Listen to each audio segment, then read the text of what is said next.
Did you see they're going to get rid of the daylight savings time? Yeah, it's a good idea, really, isn't it? Well, I heard, Ed, I don't know if this is true or not. Maybe you can do a bit of Google in the background, but I heard that there was like a lot of deaths every year due to the daylight savings time because people forget that the hour went back and then they're speeding in their car to work. All of these different things that happen. Like there's a lot of things that go like that are a consequence of the daylight savings time. I don't know if that's true or not. But it's Maybe also you just a can do the massive Google. inconvenience. Like, you have to remember that time is going to change twice a year for fucking Yeah, some reason. but That, like, but they can't put it in place until I think 2023 because they'll need to update all the software on like airplanes and all this kind of shit. Like there's a lot of stuff that they're going to have to do beforehand. But I think it means yeah, it's darker. all the It's going to things- be darker in the morning. These things are just talking about sleep debt. I don't know that's Sleep not debt? really what you're talking about. Yeah, like because loss of sleep. So there's like you're paying it back by being knackered, basically. But what's the kind of, obviously the reasoning behind it is that they want to give people, I suppose it goes back to agricultural times or something. Like, I don't know what the actual reason for it is, and it's only in some parts of the world. They don't do it everywhere. Well, no, it's just because so they can get so it's not certain areas of the world aren't in dark. Like it doesn't get too dark too quick. So they're able to get sunset. But if you move the time forward an hour to avoid it getting darker quick, it's going to be darker for longer in the morning and darker for less in the evening. So to give people but more that's what brightness in the evening, I suppose. That's the compromise that they say that it's going to be darker in the morning, but then like after school or stuff like this, they're going to have more light for activities or something. Yeah. I mean, I think they should get rid of it anyway. It's fucking a nuisance. It's good for us now, though, boys. Nabs, It's only 4 we've hours. had an amazing week, boy. We've had an amazing week. yeah, fucking hell, I'm What's tired. fucking going on? Haven't talked to you about it because I wanted to hear it all on the podcast. But fuck me, what a week you've had. Well, I just got back from Vegas there. Fucking, what day is it today? Wednesday. Got back It's from always a Vegas. good sign after Vegas to not remember what day it is. I know, but we've both been to Vegas many times, right? I think I've been about 8 times now. You've been a lot because of the UFC. Now I've got a lot of stories from Vegas that I can't tell on this podcast because we get banned in 2 seconds. But I love Vegas. There's something about Vegas, like I'm fascinated by the people that live there because it's a huge place outside of the city. There's huge residential areas where people live. So you think that there's people that go down there with this kind of dream of winning big. You get a lot of that. Then they don't win big and they end up just having to live and work down there. Then you've got all of the hustlers that live in Vegas. Like they're hustling all the time. Limo drivers, clubs, promoters, managers, like all of this stuff that goes on. And then the whole gambling scene. It's a fascinating place. Obviously, it's a very fun place. And I won $1,200 the first night I was on the slot machines. Sick. I've got a cool video of the money going up on the screen, you know. Just keeps going up for ages. It's a deadly video. I think I won like $4 when I was there. That was all. Yeah, but listen, you have to start somewhere. True. That would get you a pack of baby wipes. Oh, look, great investment. I could do them fucking today. I know you could have. But no, Vegas was great crack. I'm trying to think what today. Just do you know what I think about Vegas? When I think about Vegas, it's like, do you ever see the movie A Bug's Life? No. So it's a kind of cartoon It's a movie cartoon. by Pixar, yeah. And it's basically this idea that this ant goes and travels to this like big built up area, and in the movie it's a fucking bin. It's a bin that's full of trash and like rotten fruit and stuff, and all the bugs go there, and it's like a party place. And that's what it's like. You go there without making it sound like it's a can of dirt, but it's like such a makeup of people and fucking different, you know, vibes. People walking around dressed up as all sorts at all times of the day. It's just complete madness, complete and utter madness. It is, and there's no, you know, it's such a weird place because like 8 p.m., 8 a.m., 2 p.m., whatever time you can think of, it's the same. Just go. There's no difference in the casinos. The lights stay the same. The music stays the same. Everything stays the same. So it's just, if you're a glutton for fucking, you know, partying and gambling and pleasure or anything, it's a paradise. But it's just a fascinating place. I love going there. I had fucking great crack. Yeah, it was awesome. Went for dinner with some cool people. But before that, it's probably what you're talking about, was when I had dinner with, look at Ed rubbing his hands. A lot of controversy over this, boys. Lots of controversy. That's not surprising, though. That was surely expected. Yeah, it was. I didn't expect that the amount of controversy would happen. It was actually Valentine who went on Donald Trump Jr.'s podcast. When she put up a photo, it was the most amount of engagement on any post she's ever done in her life. And subsequently, most amount of comments, most amount of hate and all of this stuff from that post. But what happened was Valentine was asked to go on to Donald Trump Jr.'s podcast. Now, he's an avid hunter and spearfisher and all of this kind of jazz. And she's like, do you want to go? I'm like, fucking right, I want to go. And that's another thing too, with everyone complaining about it. Like, even though you can agree and not agree on politics or have your views on stuff, but don't tell me you're not going to jump in for a dinner. Like, you're going to jump in for a dinner. You two boys going to go? Yeah, well, of course. 100%. I'd go with nearly anyone. Even but fucking Putin, I'd go for the dinner for the experience. Like you have to be able to fucking have a conversation with someone if you don't agree with them, especially when it comes to your political views. And it's not something that you would say, I'm just not going to even engage with that person. It's a mad opportunity. It's a bit childish to say that, really, to just say, loads of people do it. It's like, it's a bit childish in my opinion, but there you go. Yeah. So anyway, we go and like, we get to this, like, he's got this kind of lake house place that's where they go hunting. So we get in there and I walk in and there's like 8 dudes, and he wasn't there yet, and all very like military, manly machismo, American, very American. You know what I mean?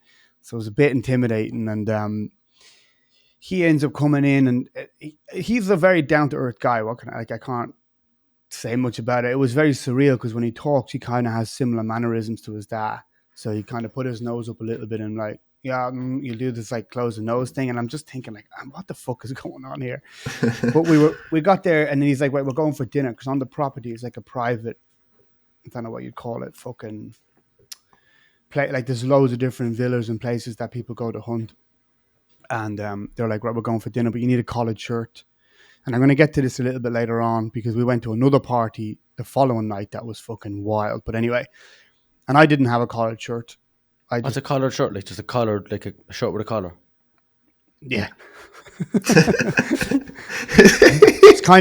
Shane, it's kind of in the name, a collared shirt. I didn't know if you were saying collared shirt or coloured shirt, so I just wanted to clarify. Sure you did. But you know what's funny? Because like, we wouldn't say that in I had this argument with somebody. It's just a shirt in Ireland, like. Listen, that's what I had. A t-shirt is a fucking t-shirt, right? It's what none of us are wearing one, but whatever. And then a shirt is a fucking shirt. Yeah. Over here, a shirt is a t-shirt, and a collared shirt, they have to say it's a collared shirt. I think that's fucking stupid. Yeah, I agree. But then they might say that it's stupid that we have to say t-shirt or whatever. Anyway, fucking. So I was like, I don't have one. So one of the fellas, who was a big boy, was like, I'll give you one. So he gave me this fucking dress that I had to put on. So I had this fucking huge shirt on down to my knees, looking like a fucking idiot. And then we went in for dinner. And I was like, you know what? I'm here now. I'm kind of bantering with everyone. I said, fuck it anyway. Like, when am I going to be back here having the crack? So I just said to Donald Trump Jr., I said, do you mind if I ask you questions about Putin and Russia and Ukraine and everything? And he's like, yeah, go ahead. He was totally cool about it. Yeah, because I said, fuck it, when you kind of have to. Like, if he was like, look, I said it in a nice way. If he was like, look, I don't want to talk about it, like, it'd be grand. But I kind of wanted to get their opinion on it. So, yeah, okay, these are the kind of things that I can remember anyway. Can I ask you a question? Right? Yeah. You're sitting near him or sitting next to him, and you're getting this idea in your head that you want to ask him these questions. He's Donald Trump Jr., Donald Trump's son. Like, did you get a bit butterfly, or did you just say, fuck it, like, we after a few fucking pints? No. Or was it like... I'm lucky that I don't, like...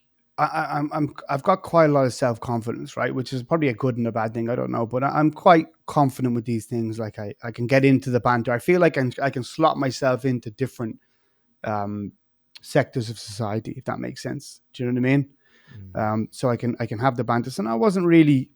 It was just more surreal. It was just weird. It was just I was talking more about, though, like, the fact that, you know, what if you ask the question and he looks over at his security guard in the corner and clicked his fingers and they all started walking over to you, like, picking you up. No, because you can gauge. So you couldn't have done anything. Like, listen, I could gauge the scenario because fuck you. I could gauge the scenario because the whole time we were there, all they were talking about was this stuff. You know what I mean? Okay. It's like they were talking about military, they were talking about Biden, they were talking about politics, they were talking about all this shit. So I kind of knew it was there. And I also said it in a way where I was like, look, you can tell me to fuck off here if you want, but I'd love to get your opinion on Putin and then the war and everything. And he was cool about it. Like, his thing was, he's like, people get the, and again, this is not like inside information, but it was just interesting to hear from him. He was like, people have this idea that Russia is this huge economic or powerful country. And he's like, they're not at all. Like, they're not economically strong and they're not even that powerful. And what else did he say? Another guy who was part of the military there was saying that, like, the fact that to take over like Kiev should have taken maybe 2 days for a very like adept army. You know what I mean? So the fact that it's taken this long to do it shows that there's issues there. There's a lack of strategy. There's a lack of something within them. Also, a few concerns they were talking about. Did you know he went through chemo? I never knew that. I didn't even know it was public knowledge. One of them said that. Fucking don't quote me on anything, but saying that he's deathly afraid of COVID, like enormously afraid of getting COVID because he's got a compromised immune system. So he's actually been isolated for a long time. Like months and months and months. He's been isolated completely. Reading lots of Russian history or something. Yeah, and just you know, and we all know the isolation thing does, especially if you're a fucking already a bit of a lunatic. Like, the isolation thing probably is not like, here's Shane here now, Putin sympathizer. You tell by his face straight away. No, look at his face. Go on. No, I'm thinking about the conversation, and it's the fact that it's interesting is that it drives home to me what I always believe about these things is like these elite people sitting in their fancy dinner in their mansion are discussing global politics and making decisions. Like, it's not just happening with Donald Trump Jr., it's probably happening with Biden and his fucking buddies and Putin and his buddies. They're making these decisions that don't impact them at all, like talking about it as if it's a game or the strategies weren't right. And it's working class poor people that are getting fucking destroyed because these lads are playing a game, basically, like sitting in their dinner table. That was a bad Nabs is one of them now, would you believe it? Well, that's the thing, you see. Well, look, I said this to you, Nabs, when you were going there. I said it was going to be such an interesting experience because you come from working class, like your mum Irish, your dad's Iraqi, they built everything they have, and you're put into this place now where you're surrounded by global elites. Like, it must have been a weird, that's what I was saying earlier, like, did you have a feeling, like, did you feel comfortable there, even though I know you can fit into any scenario you were saying, but did you feel at all like their views didn't align with what you saw of the world, or was it more like they were just interested? Yeah, but you kind of have to, like, for me it wasn't my purpose wasn't to it was just to get insight and discuss and to see what they were like. So it wasn't really like, the only one thing that I have was, one guy was like, you don't, like, he's like, your name's Nabil. He's like, you're from Dublin. I'm like, yeah. He goes, you don't look like you're from Dublin. And I'm like, yeah. He goes, where are you from? I said, well, I'm half Iraqi. And it was like, So I was like, that part was a bit like, yeah, you know what I mean? Because you got these military boys. That's what I mean. He's probably fucking sore. But I say that's it. Like, it's just this. It's like kind of, but like, they were look. It is what it is. It's not like, because my ma said it to me before I went. She was like, "Oh, you're not like going for dinner with that fucking Egypt." And I was like, "Yeah, but he's not evil, like, in the sense of, like, listen, this is a very complicated fucking situation right now, and the world is so weird, and it's like, right, okay, you have to almost look at his policies and stuff like this also, and not just the way he is as a person, because you can have people that have masks on, like, as I said, Obama. Like, people would say Obama is on the surface, a very logical, rational, nice, like, good human being. But then you look at some of the policies and things that happened when he was in power, they were quite bad. So it's, you know, you're kind of dealing with that, you know, if that makes sense with Trump. I think that's a large part of why Trump was so successful, is because people were so fed up of this lie, basically. Like, Obama was really the kind of, like, you know, the one that everyone saw was going to be this big change in policies, and even especially when it came to war and stuff. But you look at what happened when he was in power, and it tends to get you to believe that the person who you vote as president isn't the decision maker when it comes to the stuff that matter. Oh yeah, 100%. And then another thing, because it's coming back to me as I fucking think about it. But I said to this guy, "What's the odds of like Russia fucking dropping nukes and everything?" And I've weirdly enough, I've actually heard conflicting. Like one person would say, "Look, this is a very, very dangerous territory. He could drop nukes." Other person would be like, "No." He said it wouldn't work that way. He goes, "By the time the intel, we know what's going on, everything else." His actual words to me were, "We'd flatline Russia," which was like just interesting to hear. That's interesting. But that is like a scenario you just do not want it to fucking see. Oh my god! Even hearing it was like, fuck. But it's the fear of that happening is what's driving a lot of, like, there's so much fear being driven off the back of this. I think people were already weak in terms of, like psychologically weak after 2 years of a pandemic. Now we have this potential global war breaking out. Yeah. And fear is a powerful fucking mechanism, and people are, people. Nabs, can I ask so the fella said he flatlined him, and then the other guy was like, Russia aren't even that much of a superpower. Yeah. Like, how much could you gauge how much of that was just them being egotistical, like America kind of people, rather than actually being truth? Or did it seem like they were speaking from a place of truth? It seemed like they were speaking from a place of truth. Seemed like because they would talk about China too. Because I would say, well, what's your thoughts on China?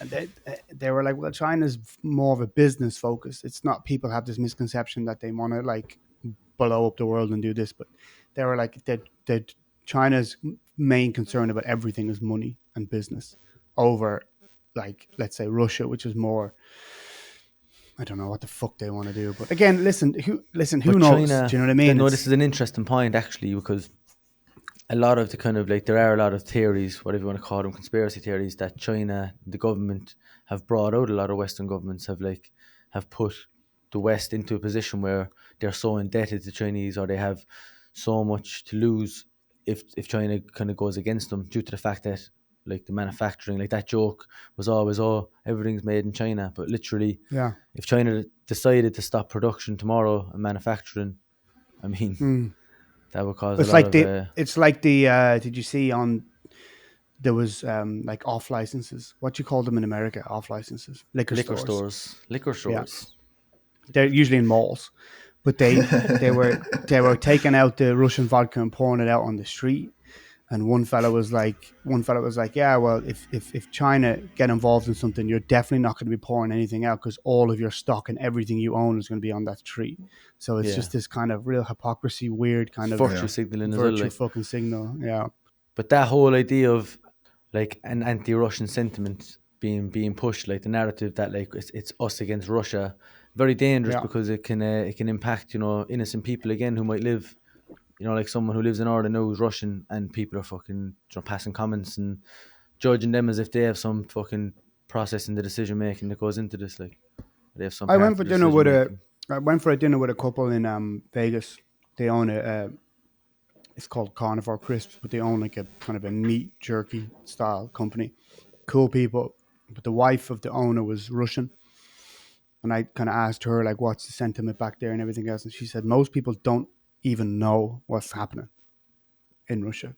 Public people, like, they're against it, but a lot of them don't even know really what's going on, due to kind of what they're being fed, which is another interesting thing. But just to Russia, circle back, is the internet not allowed in Russia? Is it like China? No, I think because Russia's not necessarily there's communist kind of leftovers, right, from before, but they're not. I think it is communism, but I think Russia is communist structure. Well, Putin's not. He's I think it's a patriarch. I don't know. Ed, look that up.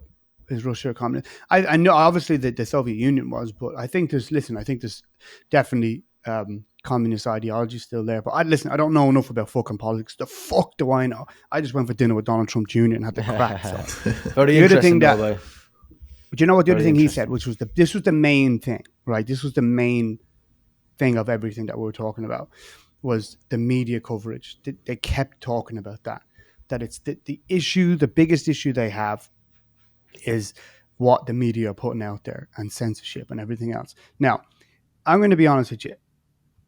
my view on the whole censorship thing prior to like 2 days ago was, yeah, it probably happens, but I think people are over talking about it. It's not that big of a deal. Shane, I'm probably sure that you were way more on the censorship train, thinking like this happens a lot, right? I'm assuming. 100%, yeah. I definitely Then was Trump, thinking it's something that's happening too often. Too often. Trump went on the Nelk boys. The Nelk boys are like these fucking, they kind of do pranks. They're kind of YouTubers. I'm not mad about some of the videos that they do, but like they seem to be cool guys. They're always involved with stuff with the UFC. Trump went on and did an interview with the Nelk boys, and it was an interesting interview. I was actually enjoying watching it. And he said on that podcast that, just so you know, it's going to be taken down. And I was like, there's no way it's going to be taken. Why would it be taken down? There's no, what they're talking about isn't necessarily anything fucking crazy. And sure enough, it was taken down. And Ed, I sent you something I saw on Twitter. Jimmy Kimmel. Shane, do you know Jimmy Kimmel? Yeah, Jimmy Kimmel, the talk show host. Talk show host. Yeah. Ed, can you pull up the little video he has? Can you see that? Yeah. I can see that. Yeah. Mar-a-Lardo has been making the rounds. He was on a podcast hosted by, this is really something, a small group of YouTubers known as the Nelk Boys. Now, these guys, they show up at Mar-a-Lago in sweatshirts and shorts, logos all over their clothes. Trump sits down for an hour with them during a war to answer the dopiest questions. One of the great things about Trump is, doesn't matter who's interviewing him. It could be George Stephanopoulos or three doofuses who brought a 12-pack of hard seltzer along with him. So, yeah, wow, right? First off, Shane, Nelk boys, small group of YouTubers, 7.5 million subscribers, and they've got more Instagram followers than he does. And so what happened was I saw that and I thought, all right, was that just a kind of joke? You know, they do these skits. And I thought it was a bit fucking stupid to say, really. And then I looked at his page, and all of the shit that's on his page is all far left kind of stuff. And if you start reading through it, you almost get sucked into it and think, Jesus, are the right complete fucking morons? And did Trump really fuck everything up by looking at it? And it led me on to think, and now my time being here, because obviously as we talk about Shane all the time, I've been here a lot over the last year, and the divide here is fucking insane. There's no middle. It's one or the other, right? But you have Jimmy Kimmel or Jimmy Kennel, whatever, I'm getting his name wrong. Jimmy Kennels. Mark the clerk, boy. You have Jimmy Kennels there, and he's like a very big public figure, and he's talking in a way that's very dismissive, very undermining of like the Nelk boys. But in general, it's the whole, like, Trump represents the right, you could say, Biden represents the left, and then it categorizes down from there all different kind of beliefs about society and about the way things are going. But public figures, if anything, should be trying to promote, let's start understanding each other instead of let's continue to grow apart and just laugh at the other side, because both sides are doing it. Like, if you followed some more right-leaning public figure that had posts constantly about the stuff that was right, but what it is just a lack of the ability to understand each other, and it's going to continue to push things. America's at a dangerous place, I think. If they don't try and build a bridge, man, it's going to be fucking hard. It's going to be hard to get past it. It is, and you mentioned this before. I forgot when we were talking about the troubles in the north, and you said that you back in the day, if you took a soldier from the north and a soldier from the south, or maybe a civilian, I can't remember, you said that they would have a lot more in common than they wouldn't have, right? And they would typically want the same things, and essentially, what does everyone want? Really, they want the best for them and their family and everything else. But the problem over here is, in order to get that, it's vastly different kind of structures and ways. And I just don't see. I mean, look, I don't know how it's going to go. It to me, it just seems like the weirdest fucking time. And there's two interesting points. One, I feel like potentially the country could split if it gets that divided. That could be one thing that could happen. And then the other thing is, the whole cancel culture thing that's happening now, which is crazy. It's happening everywhere. I was listening to a podcast the other day, and the guy made a great point, and he said America could potentially go into dictatorship. And the guy was like, how would that happen? He goes, well, cancel culture, a dictatorship is essentially the extreme of cancel culture. Because like in a dictatorship, for example, in Russia, if you give out or you talk badly about the Russian government or politics, you can get sent to jail for 15 years. And that's basically an extreme version of cancel culture. It's the same thing. And that's happening so much right now in the States. And it's so divided that it's a fucking weird time. Very weird time. And if you were to believe in conspiracy theories that there is some global elite trying to push an agenda to make things a lot harder to do, like to have less freedoms, more authoritarian control, definitely you can see that by having people so divided and by people checking each other's behaviours and language and speech and beliefs, it's just keeping everyone so busy. They're not really focused on what's going on in the greater picture, how things are moving. You know, it's just kind of it's bickering basically. It's bickering, and while people are bickering, there's stuff being passed, there's laws being passed, there's moves being made that just go unnoticed, or at least they don't get pushed out in the mainstream. Right. Listen, fuck knows. I mean, isn't the midterm elections coming up soon? It's going to be an interesting couple of years, I can say that. Fuck me. Like, very interesting. Because, and then now with everything else, with inflation and gas prices and everything going fucking bananas, I'm going to assume that Biden's probably going to lose a lot of the people that voted for him. And anyone who voted for Trump in the first place, this is just almost vindicating him or solidifying their stance. So I think that it's probably going to go back to the right. One other thing before we kind of move off on all this one. So we got invited to go to a dinner. This is the controversial post that Valentine put up. We got invited to go for his fiance. It was her birthday. Fuck, her name just goes out of my head. It's early here, lads.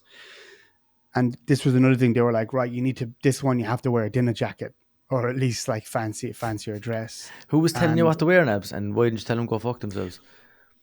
Yeah, I hear you. But listen, this is an argument I had with basically, because you're saying they were saying we had to wear this. Because no, it wasn't. It's grand if you do what your missus tells you, but just admit it. Like, no, I had an argument with her. I had an argument with her because not an argument, but I was just like, look, you have to understand that. Like, I come from a very, very working class fucking family. Like Shane, we're very cut from the same cloth here. You know, my ma came from 11 kids from Crumlin, and I'm so not.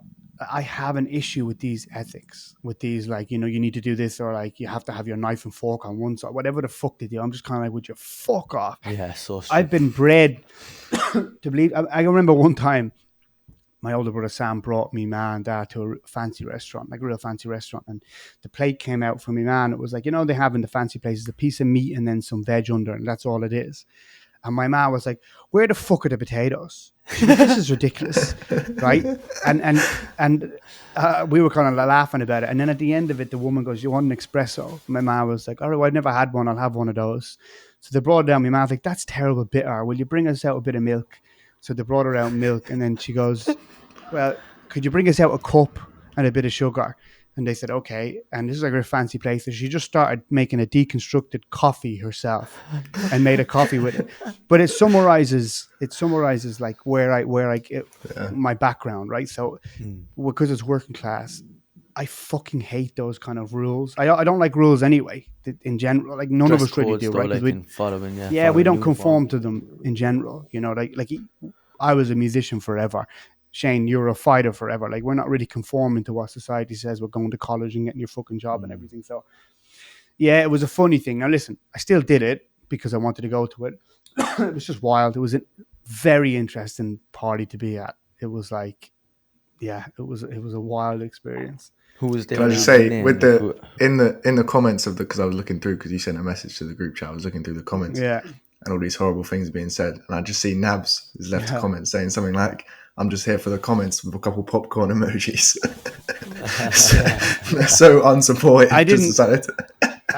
Do you know what it was? Because with these things, like, we've had a lot of conversations over the last couple of days about this, because it's been a very negative, like, it's impacted negatively even on Valentine, like, because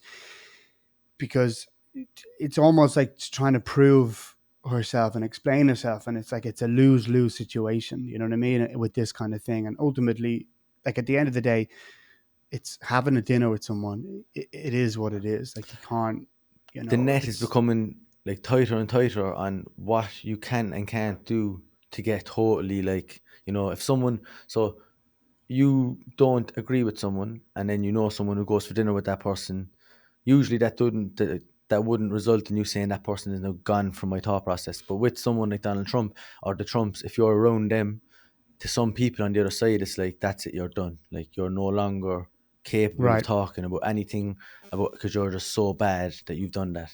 Which is weird when you think of it. It's basically, as you said, having a chat with someone, going for something to eat with someone. They also share some common interests with the hunting and stuff. So I find it hard to understand how people get so angry about people that they shouldn't. It's not them. Like, why the fuck do you care so much? Like, do your own thing. Also, you get like everyone commenting on it, like, "Oh, gross, unfollowed," or like, I'm going to unfollow you now." It's kind of like, all right, well, what the fuck? What are you, 2 years old? Like, you're a grown human.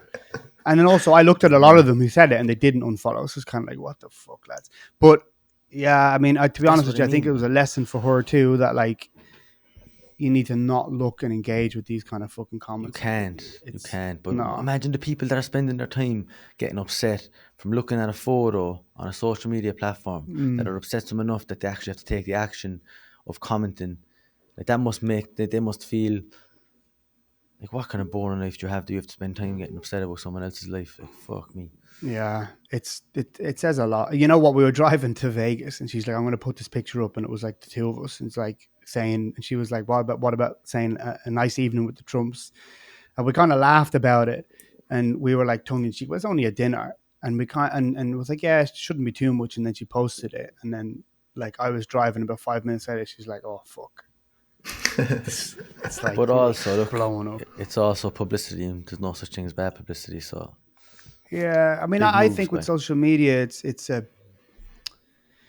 I mean, I don't want to get into the whole fucking thing about it, but I do think you need to have a healthy relationship with it. Either it's controlling you, meaning that you can't stop going on it, or that you're looking at what other people are posting and you're trying to keep up with things and post what you think people want to see, and you're under its control, which is negative and it's unhealthy, or you're using it to a positive degree where you're just sharing your life and your vision, and then you're not engaging with anything else. So it's a weird fucking place, but it is what it is. Anyway, that was my week. It was good crack. That was an interesting week. I want to talk more about your week, actually, because I know you definitely were talking to the lads as well about, and again, only just to get the information from what that level of society have on it, or the opinion they have on it. Have they talked, or did they speak about inflation and what's going on at the moment with inflation? Did they have an opinion on why it's going so crazy?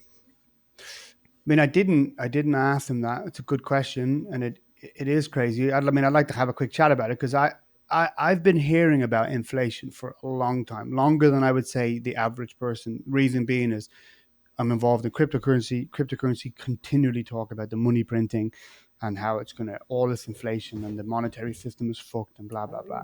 But now we're at a place, I think you even said it. Did you text me the other day saying you were out in the store and the prices are fucking mad right now? Was that you? Not me, no. Even though that is the case, but I didn't text you, no. Or maybe I texted you about petrol or something, because I was getting petrol the other day and it was like €2.09. Mad prices. Well, I mean, listen, my understanding of it was €2.09. It's nearly $7 in some places over here. Yeah. $7. You going to take the piss out of me on that one? No. I missed at this stage, you're half American, like, I'm just used to it. Yeah. You better not come back here and be like, all right, boy, I'm from Dublin, yeah. You fucking come back here now, you'll be going, you go to the mall, I got a few bucks to spend. You need gas? I hear you. Mark Leclerc. All right.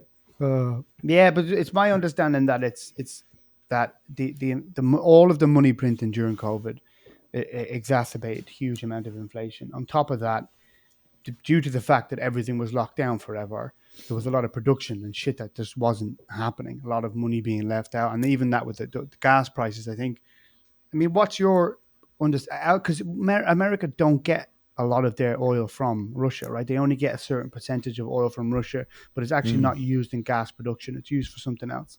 But the way the oil system is set up is a strange system, right? It's a global value or something. Yeah, it's an equity, or like it's kind of something that the world agrees on its value. Like, everyone agrees on its value. But I did, again, like, I don't know the depth of what's going on with America's oil supply, but you do hear things about Trump kind of had America kind of energy dependent, because they had a lot of fracking and all that stuff going on in America, so getting the oil domestically, and I think a lot of that was stopped by Biden. So the right are kind of blaming Biden for the rise in gas prices, and one of the reasons they're attributing that to is the fact that he stopped kind of domestic energy production. And if the irony of that is that America have recently engaged with Venezuela and Iran to buy some supplies of oil and gas. Right. And obviously, that's interesting. Very interesting because they align, especially Iran. Well, Iran hate America openly, like have sentiments to destroy, like they're their enemy, essentially. They're their enemy. And they're going like that's the kind of the irony is that they're going to not produce energy in America because it's bad for the environment, but they're willing to pay their enemy and give them money, fund them basically to get the energy off them. Whether you agree, again, I don't agree or disagree with, like, I don't know too much about, I don't know enough about fracking and all these things to go into a good conversation about it, but like, things are going fucking pear-shaped in terms of, you know, people. Yeah, I mean, I don't think you can blame one.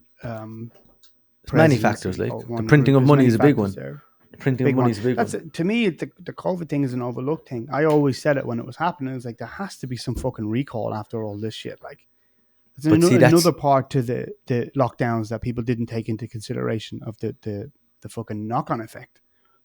But what happens now, right?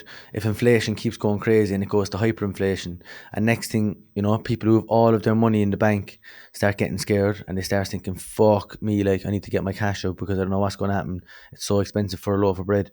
And everyone goes to the bank, start taking their money out. The banks can't give people the money because they don't have it fucking actually there. It's all just money, digits on a screen. And then the government have to step in and they have to say, oh, fuck, we have to retake control of the financial system and we have to basically start all over again. So all the money you had in the bank is gone, but instead here's this digital currency that you can use. But the only thing is you can only spend 50 a week on meat because it's bad for the environment. You can only spend 100 a week on petrol because it's bad for the environment. And if you go to that protest, actually you can't spend anything on petrol now because you're not allowed to travel. God, you're describing the fucking worst dystopian fucking future, which a conspiracy. But you know what? You know what's honestly, Shane, I'm getting more and more onto the Shane train as day goes on. It's a scary thought to think that might be the case, right? And I'm not saying that like, oh, it definitely is going to go that way. But like, I would have been similar to you, and like, I was very centered when it came to any of these things. Like, I'd be always open to them and I'd listen to them. Yeah.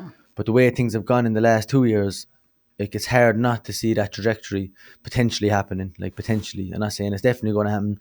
And it's hard. Like, when you hear it, you're kind of like, oh, part of the conspiracy theory or the anti-conspiracy theory sentiment, in my view, is the fact that it kind of does feed into a more dark vision of the world and a darker vision of human nature, which is not easy to think. Like, you know, it's much easier and nicer to think that everyone's actually trying to do good and everyone wants us to all be free and happy and play with rainbows and stuff. But it's hard to kind of, like, you know, you have to just try and, again, keep your eyes open and see the way things are going and try to look at the facts of stuff. Like, it's just a potential outcome that I've thought about, and a lot of people Patrick Bet-David, just on the oil thing, Patrick Bet-David, I don't know if you know him, he's like this media kind of guy in the States, was saying, he was asked the question, like, well, what would you do? Because he's on the right.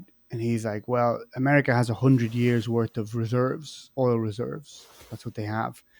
And he said, well, how long do you roughly think that the crisis in the Ukraine and Russia might last? He said, well, could be 90 days. I'll just try out the number, 90 more days before something is resolved. Best case scenario. And he said, well, why don't you just take 90 days worth of those oil reserves and put them in to make sure that the price is lower now and it doesn't get people all freaked out, and then kind of go from there. And he's not doing that, or Biden's not doing that. It's just a fucking very weird time, because a lot of really strong economists that I read on Twitter are saying that there's a global recession is fucking inevitable at this stage. What can they scary thing to think. What can they deadlift? What can they deadlift? You said they're strong economists. Are they very strong, or? I mean, listen. Well, add in this. There's your dad joke for the day. Oh Jesus, they're coming. They're coming hot and fast, like my arse. Good. They should be coming on. No, that's it's true though. It's true, man. It's an interesting way. Anything else going on in the world? Because it's fucking. there is lots happening in MMA, and I know we said we wanted to kind of keep the MMA stuff for a separate podcast that we're going to start soon. But I think it would be a shame not to talk about UFC London this weekend. I would love to be. Did you see the fight with Paddy Pimblett in the hotel? Yeah, funny. I did. Yeah. Do you know what's crazy? I didn't realize it wasn't his. What he said. No, I thought he said maggot, not the F word. Oh, maybe he did. I think he said maggot because I did hear him on. You can't be spreading those rumors. Yeah, I didn't listen. I just heard what I heard. Maybe it's me, so who should be punished? I think he said, but I didn't realize it wasn't his opponent. Do you know that, Ed? That wasn't his opponent. Someone else who's in his division, though. Yeah, I assumed it was his opponent. I didn't know that until you said it just now. No, I think is he a featherweight? The other guy, was he a featherweight or bantamweight? I thought he was a lightweight as well. No, he's not. He's in a different weight class. Ah, okay. He's in a lower weight class. Yeah. But Tom Aspinall's fighting. That guy is an absolute beast. I absolutely love his fighting style. I think he's such a complete MMA fighter. Like he's fucking great at everything. I was saying to Ed that he actually hasn't shown his grappling capabilities yet, and I think Volkov would be a great opponent because Volkov is so rangy, tall, and obviously Aspinall is quick, has great striking as well. But if he is to show us his kind of like capabilities of being an all-around martial artist, I think we'll see him go for a takedown against Volkov. Did Volkov get out? Did he get out of Russia to get? I thought there was issues with him getting out of Russia. No way. I didn't say anything about that. I don't know. Have a look and see if he's still on the card. Shane, I didn't know he was a black belt until you told me, Tom Aspinall. Yeah, because his dad was a big jiu-jitsu guy, and that's why he started off. He's so quick, especially for that weight class. He's just like. Did you see the combination he landed on Andrei Arlovski? Yeah, he landed like a fucking 6-punch combination, like 2 seconds, man. Unbelievable. Yeah. There's nothing in the news about nothing in the news. Volkov not being able to go, so hopefully it's still on. I'd love to fucking see him against Tai Tuivasa or something. It'd be a very fun fight. Very fun fight. What do you think's next for Tai Tuivasa? Actually, he'll probably have to get. But I think there's such a big gap in level. Greg Hardy got cut. Yeah, but I would say he was getting paid quite a bit, huh? Yeah, I think he was on a big contract, and that's probably one of the reasons. He must have been on a big enough contract. Yeah, I never liked him. I just didn't like the way. Strange character, yeah. Strange character, yeah. What were you saying? But with Tai Tuivasa, I think there's a big gap in the level between like the top heavyweights and that kind of next rank. Like you have Ngannou, you have Cyril Gane, Stipe. Who else? Who else is there now? What's his name? Fuck, he got knocked out by Derek Lewis. He got knocked out by Derek Lewis. Yeah, black fella, wrestler. Oh, Curtis Blade. Yeah, Curtis Blades. But even still, I think he's probably not that. I don't think, but like, he's still tough guys in the mix. Let's see with this fight here, Tom Aspinall. I think that's going to be very interesting. But that's the problem with that division as well, because Tom Aspinall was saying in an interview where he was saying that he's trying to take it slow and he doesn't want to jump that too quickly. He's trying to play his career smart. But you can't, in that division, it's kind of hard because there is such a big gap there. I don't know how he's sort of getting to that point where he's going to have to start fighting those people. You don't get a choice, mate, when if Dana White wants you to get in there, The only thing I would say is that he's publicly said that he's not really ready. So that's kind of interesting. Yeah, it is. And also I think also it's because you see fighters, if they call someone out after a fight, that usually gets them, like look at Colby. You know what I mean? He was about to get cut. Fucking guy then start going crazy and he gets what he wants. So. And he really started going crazy. Like he started calling on fucking some serious. Like he changed his character from being this kind of quiet guy who no one knew about to being one of the most like repulsive kind of characters in the whole of the UFC. I spoke to Dustin Poirier's coach, Daya. He's a boxing coach. He's fucking sound. He has a place here, Boca Boxing Gym. And I said to him, what do you think about the whole call out with Dustin and Colby? And he said, Dustin won't do it. He goes, it doesn't make any sense for him to go up a weight. The fight doesn't really make sense. It's just like he's not going to fall for the bait because Colby's really Dustin. I seen he said that he wouldn't contribute any like financially to Colby Covington's wealth. He doesn't want to give him anything.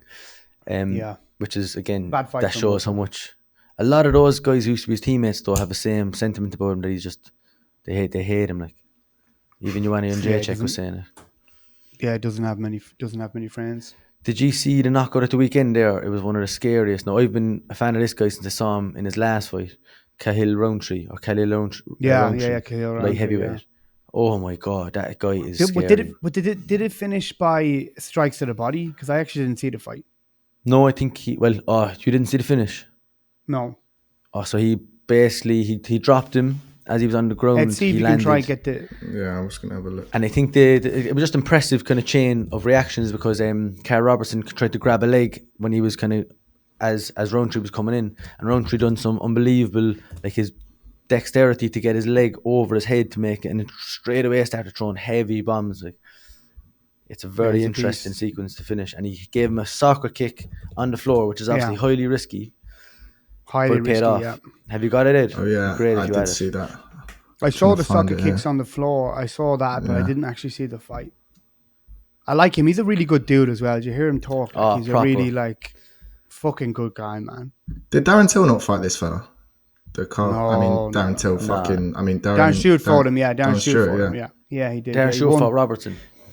Oh, no. He didn't win. Did he? No. Darren lost against Robertson. Rear naked choke. He lost against him, yeah. Rear naked choke, yeah. But the man's good, Robertson. He's good. He's very good middleweight, and he was moving. Do you have to finish, Ed? Do you have to finish there? I've got it here. It doesn't seem to want to play. It's just buffering, which is really helpful. That's all right. Well, we can check it out after. I'll add it in now. I'll play it over in the video, yeah. In the YouTube video. I'll put it over. A great finish. And I think that light heavyweight division is a very exciting division now. There's really a lot of competition for it. It needs it. It did. It definitely needed it. Definitely. Yeah. Who's the next in line then for Global Teixeira? That's a crazy fella from Prague. I think he's what's his name? Forgot his name. I know. He's very unorthodox striking, but it fucking works. Well, lads, I tell you, when we do the MMA podcast, we need to fucking scratch up on our fucking it's true. On the memory names. with these fighters, lads. Czech guy. Yeah. Listen. Anyway, we're nearly approaching an hour here. So, do you want to jump into some Ask Reddits? Is there anything else that happened you want to chat about, Shane? I wanted to ask you a question, and Ed, you can't really answer this now, but I want you to enjoy it. All right. So, St. Patrick's Day tomorrow. Nabs, what do you think? Obviously, it's known for its big kind of drinking. Or over in America, St. Patty's Day. St. Paddy's drives Day. Me mad. No, Patty's. They say Patty. Paddy's St. Paddy Day. Yeah, mate, but it's known for the drinking, which I think is a shame because there's so much of the Irish culture that gets celebrated that probably should be pushed a bit more. And what do you think the main characteristics of being Irish are you proud of when it's St. Patrick's Day? For me, I don't really know. I've never been a big Paddy's Day person because in Dublin, Paddy's Day to me means you can't get into a bar. The fucking streets are packed. There's people puking everywhere. It's fucking mess. Tourists. So I've never really been a big Paddy's Day person. But however, in a different country, I prefer it. You know what I mean? If you meet a group of Irish fellas down the bar and you have the crack. But for me, it's just a bit of crack. I don't know. I don't get why? What do you have some big sentimental thing behind it or what? Well, I just think that exactly as you described it there, that's what Patrick's Day is known for. And I think people should also reflect on the fact that it is a nice kind of thing to be proud of your heritage and to have a national holiday that's kind of known around the world for our culture. And I think I was just thinking about being Irish and what I'm proud of. And when I was in London, what I was so proud of when people asked me where I'm from.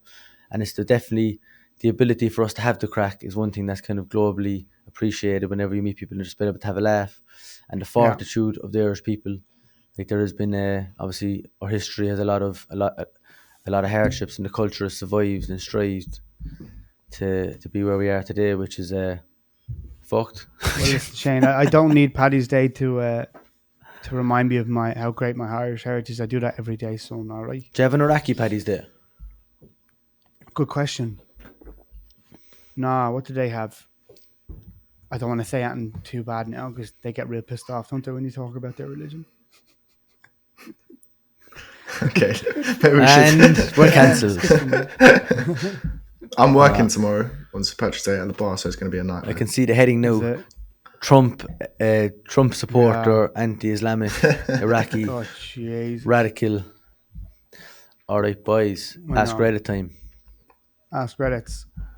I've got some good ones. What's the scariest thing you've witnessed with your own eyes? The scariest thing I witnessed, this was in Mexico. I walked into Starbucks and I asked for a cold brew. And I proceeded to look at the person making it. Take I know this is going. a cup, put in an espresso shot into this cup, fill up then the other cup with ice, pour it in and fill it with water. They didn't even put that much ice into it, so it was real nice and lukewarm. And they gave it to me and I said, what's that? They said, oh, cold brew. And I said, it's not a cold brew. I just fucking looked at you and you just made me an espresso or an iced Americano. He goes, same thing. I nearly got a gun. I nearly went and got a gun and shot him in the fucking eyeballs. Honestly, right? the fact that that's your answer to the scariest thing that you've seen in life shows how sheltered of an existence you've had, young man. Well, or it shows my love for cold brew, which is deep. It runs deep. No, and B, just when you try play me off with that shit, like we had an experience in London together, Shane. When I was going to just go into that story because I wanted to say it because I was on, like, at the time I knew you liked cold brew, but I wasn't aware of your fucking obsession with it. So we were in the Starbucks inside in London, and your man standing there, the fella who was serving us, and Nab said, "Can I get a cold brew?" He goes, "Shane, what do you want?" I said, "I get a cold brew, 2 cold brews." Your man says, "Okay. We don't actually have it, but I can give you a cold Americano." Sorry, just look at Nav's. I know. But it was when your man said, "I don't have them," right? I saw Nab's eyes straight away going to heaven, and then your man goes, "But I can give you a cold Americano or an iced Americano. It's the same thing." And Nabs was there, and I could see his neck just starting to shake and his head starting to shake, and he goes, "It's not the same thing, mate. It's not the same thing." I was like, "Nabs, relax, like the same thing."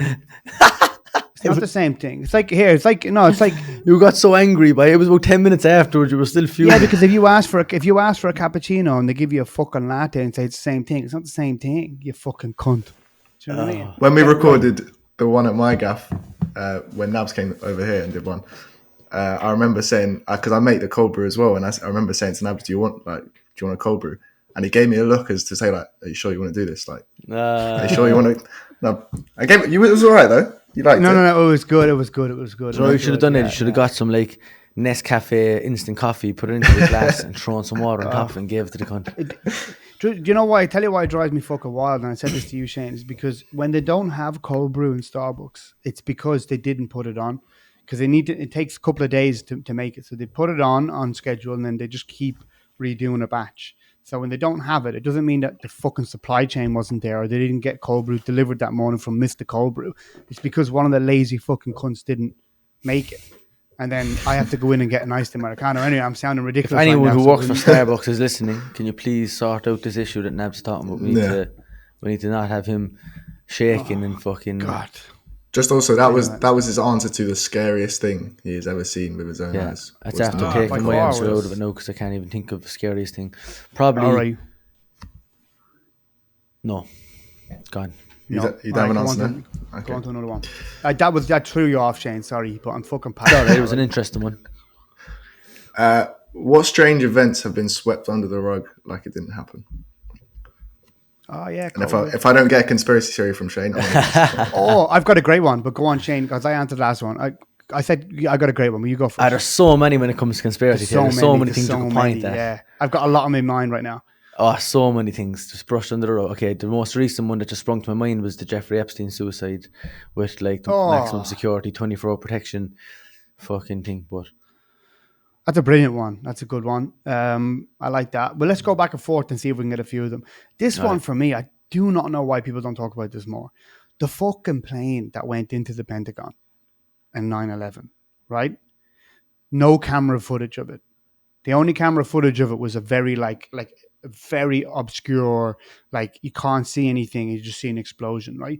You're to tell fucking me that nowhere in the Pentagon or around the Pentagon or gas stations or fucking anything around the Pentagon didn't have a camera view of this plane going into the building. What was the name of the building? Fuck out of my face. The Pentagon. Do you know what, Shane? I'm glad you went there, though. I'm glad you went there. But no, okay, no, hold on. What's your fucking thing on that? How the fuck is there no camera view of that plane going into the building? If I was to play devil's advocate, what I could say is it was 2001, so there wasn't as much surveillance technology. So maybe there wasn't as much cameras that saw it, or maybe there wasn't any cameras in that direction or something. Cool. If I can play devil's fucking ridiculous fucking advocate, is that like it's the Pentagon? It's the most secure building that's been on Earth. It's the most secured security building on Earth, right? There's cameras all over other places. There's cameras at gas stations back then. There was cameras. Why the fuck is there no footage? You can't. I don't have an answer for you, and I think that's exactly. Again, it's like something that just it doesn't get spoken about, so it gets forgotten about, swept under the rug. Okay, you Very go good next answer. one. Okay, you, go ahead. If I was going to say the next one, boom. The next one, boom. Meant to be fucking Spitfire. I would say the Oxycontin epidemic in America, and how many people it must have gone through. Like, that's one of those things that, like, whenever people say about conspiracy theories, like, oh, there's not going to be the potential for a big group of people to coordinate and do something so evil. But when you look at the Oxycontin epidemic in America, and like the fucking amount of people that must have known that this was causing, or like just, what's it called, cognitive dissociation, like just pretend that it's not happening. And still to this day, the effects are being felt of that. But I don't even know if the punishment in any way, shape or form was just in what was handed out, like financial criminal fines or whatever. But did anyone go to prison? I don't think so. That's a good one. I think circling back to the Epstein thing, not only was the suicide swept deep under that fucking rug, but there was never any mention of who were the guys at that weird island that he had. Like, no names came out, no nothing, and everyone was like, cool, well, let's forget about it. Like, yeah, there's a reason why that shit was swept under the fucking rug. Because, yeah, it's fucked up. Anyway, that was a good one. Another one swept under the rug. The amount of money that Saudi Arabia have indebted to America. So America have a massive debt with Saudi Arabia, and the amount of I didn't even know that military aid and funding that Saudi get. Ed, Google that quickly America. just to see if it comes up. How much debt does America have to Saudi Arabia? I think it's up. I think it's like 750 billion or up and around that. How much do you think it is, Nabs? I haven't got a fuck. I would have said more, because just when you're dealing with that kind of shit, it's a lot of fucking money. Like, but go on. It says here 116.5 billion. So it's still a lot of money. That, I think there was, so the thing that I have read, a few articles I've read is saying that that's a very skeptical estimate. That number. Yeah. What are they indebted for? Number. So in oil. Yeah. Well, it's the petrodollar. In the 70s, when things were, I think there was a financial collapse as well, and America needed something to back up the dollar because the Vietnam War was going on and stuff. They decided to, instead of back it up with gold, they wanted to back it up with petrol, and they got Saudi Arabia and a few other Middle Eastern countries that had come across these massive amounts of oil, to make an agreement that they would deal, every single gallon that was sold would be sold in US dollar, and in exchange for that, America said that they would support them with any military aid, also like weapons and stuff, and they would back them up on a global kind of, basically, if anyone fucks with you, we'll kind of back you up. Well, I do know for certain that America has like a strong relationship with Saudi Arabia, because it was Saudi Arabians that bombed 9/11, but Afghanistan got the brunt of it just because someone was fucking chilling there. But there's another under the rug thing, like under the rug, okay? Yeah. Weapons of mass destruction. Under the rug, absolute lie that caused under the rug, death, chaos. And even that's a personal one to me. You know what I mean? Because I fucking crazy. You're dead, man. You're dead. Yeah, I know. But you know what's funny? I read a tweet this morning. It's not 100% confirmed, but a lot of sources are reporting this, that Saudi Arabia are agreeing to sell oil to China and trade in the Chinese yuan instead of the dollar, which is going to be the first time in I don't know how long. Maybe, Ed, you can just have a quick look at that. But that's pretty fucking weird. If they do that, then it's going to massively affect the dollar, because the dollar is the universal. That's what everyone trades in, right? It's the dollar. So for Saudi Arabia to do that, but what America would need to do then is they'd need to back up the dollar on something else other than petrol and oil. But I think the whole idea that like these currencies, these national currencies, can be stronger or weaker against each other. It's a very complicated, crazy world. It that is. You could have, like if you have knowledge, you can literally have $1 million, and if you know the next day the euro is going to be cheaper or more expensive, you buy €1 million and you buy back. Or like that trading idea, the amount of knowledge that takes insider. Right. Just to let you know quickly, like piss is about to come out of my dick. I'm bursting so much to go to the toilet. So Ed, do you want to bang out that last question? Not to be very rude. That's very rude, man. Why would you talk about your bowel movements and your urinary? I was saying my bowel movements. I said it's my urinary movements. Urinary tract movements, yeah. Bladder movements. Bowel movements, bladder movements. There's an old. Come on, Ed, last one, baby. Who doesn't deserve the amount of shit that they get? Donald Trump. Who doesn't? Cancelled. Cancelled. Who doesn't deserve the amount of shit? I'm surprised Shane didn't say Putin. Vladimir, leave him alone, boy. anyone to Western media against. You can have a pint with him, he's alright. Yeah. I would go for a pint with Putin, boy. I would go for a pint, and again, understanding that he's an evil cunt and he's done, but like you have to understand, he's not acting out of just evil that like we would kind of say like, oh, senseless evil. He has some beliefs that are the reason he's acting the way he's acting. It's not like he's but why would you go for the thing with going for a pint with him? And I agree with you. I would do the same thing. It's not because I'm like, oh yeah, this is cool and this is whatever. And the same even with the dinner with Trump and all this kind of shit. You want to just understand it. That's it. You just want to understand it. Understand their perspective. And it's an experience. It doesn't mean you support them and everything else. It's not like you're aiding towards fucking Russia or Putin or anything. Yeah, but the likelihood of that happens is probably slim. I don't know. What do you reckon? That ain't going to go for a pint with him? Yeah. I don't know. Like, could send him a message on Instagram and see if he gets back to it.